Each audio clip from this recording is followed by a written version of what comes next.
नमस्ते प्रणाम। मेरे यूट्यूब चैनल पे आप लोग का स्वागत है। और देखिए, मैं एक शिव चर्चा गीत सुना रही हूँ। बहुत बढ़िया शिव चर्चा गीत है, आप लोग सुनिएगा। चैत के महीना में शिव चर्चा हो रहा है, सुनिएगा आप लोग, बहुत सुंदर है। आप लोग सुन के चैनल को लाइक सब्सक्राइब कमेंट जरूर करिएगा। और जितने लोग शिव चर्चा शिव चर्चा में जुड़े हैं वो सब कमेंट करके बताएंगे कि ये गाना कैसा लगा। और जो लोग नहीं जुड़े हैं वो लोग जुड़ जाएंगे।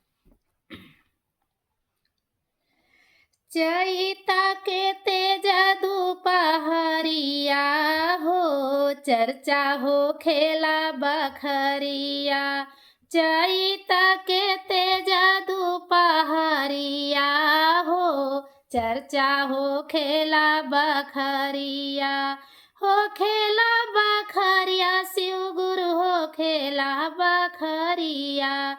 हो खेला बखरिया, शिव गुरु हो खेला बखरिया।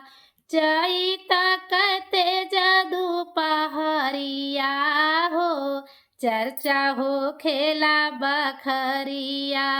चैता के तेज दुपहरिया हो, चर्चा हो खेला बखरिया।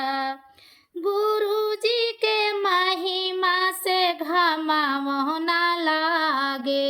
गुरुजी के महिमा से घमाओ ना लागे। घमाओ ना लागे हो, घमाओ ना लागे। गुरुजी के महिमा से घमाओ ना लागे। पूजा सब गुरु के चरनिया हो, चर्चा हो खेला आंगनवा। पूजे सब गुरु के चरनिया हो, चर्चा हो खेला बखरिया। चैता के तेज दुपहरिया हो, चर्चा हो खेला बखरिया। चैता के तेज दुपहरिया हो, चर्चा हो खेला बखरिया। गुरुजी के महिमा से पानियों ना बरसे। पानियों ना बरसे हो, पानियों ना बरसे। गुरुजी के महिमा से पानियों ना बरसे। नमः शिवाय नमः शिवाय कर जपेला भजनिया हो, चर्चा हो खेला बखरिया। नमः शिवाय के उड़त लहरिया हो, चर्चा हो खेला बखरिया।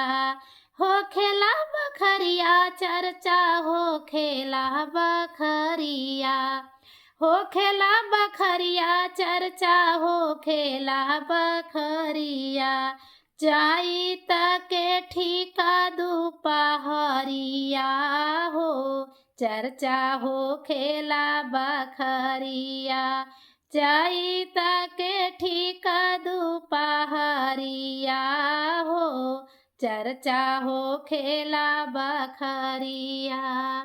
कैसा लगा ऐसी चर्चा गीत, आप लोग सुन के कमेंट करके जरूर बताइएगा।